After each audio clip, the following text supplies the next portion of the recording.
Atatürk başka ne demiş biliyor musun? En güzel deniz henüz gidilmemiş olanıdır.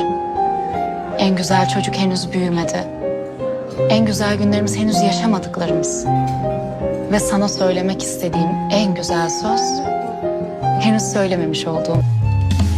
Ben senden seni isteyirəm, yadı yok sensiz açılan gecenin seherin tadı yok.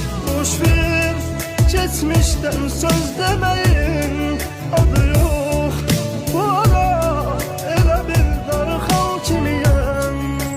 Ben senden seni isteyirəm, yadı yok sensiz açılan gecenin seherin tadı yok. Boş ver geçmişten söz demeyin, adı yok. Bu ara elə bir darıxan kimiyəm. Ben senden seni isteyirəm, yadı yok sensiz açılan gecenin seherin tadı yok. Boş ver geçmişten söz demeyin.